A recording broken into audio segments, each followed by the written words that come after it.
আমাদেরকে এই 70% চাপিয়ে রেখেছেন, তাদেরকে এটা মনে রাখতে হবে যে শুধু উন্নয়নের মোড় করে।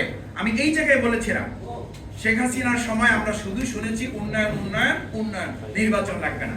এরপরে আমরা এবার এমন একটা সময় আসলাম, এসে শুধু শুনলাম নির্বাচন নির্বাচন নির্বাচন, সংস্কার আর লাগবে না।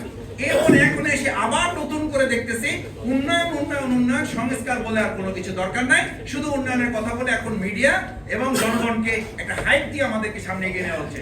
যদি উন্নয়ন দিয়ে কোনো সরকার টিকে যেত, তাহলে শেখ হাসিনার পালানোর কথা না, শেখ হাসিনা 29 সালে একটা নতুন নির্বাচনের জন্য আমাদেরকে অপেক্ষা করতে হবে।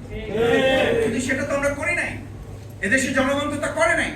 সুতরাং সম্মানিত সুধী মণ্ডলী, আসুন সংস্কারের জন্যই আমাদের যে নতুন বাংলাদেশ বিনির্মিত হয়েছিল, যে 2024-এর গণ আন্দোলন হয়েছিল,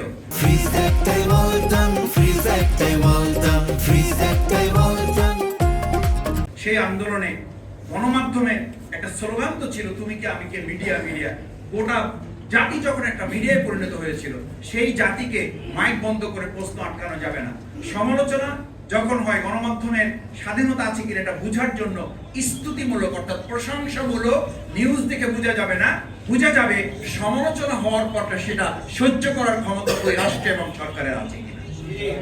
কিন্তু আমরা কি দেখি? আমরা দেখি একজন ব্যক্তি বা পরিবারের গোটা গোষ্ঠী উদ্ধার করা হচ্ছে, এটা নিয়ে সরকারের টনক নড়ে না। কিন্তু প্রধান কোনো ব্যক্তির পরিবার কিংবা তার পরিবারের সদস্যের ব্যাপারে কথা বলা হলে বাংলাদেশের যে প্রান্তেই থাকুক তাকে মুহূর্তের মধ্যে শুনি গ্রেফতার করে ফেলা হয়েছে।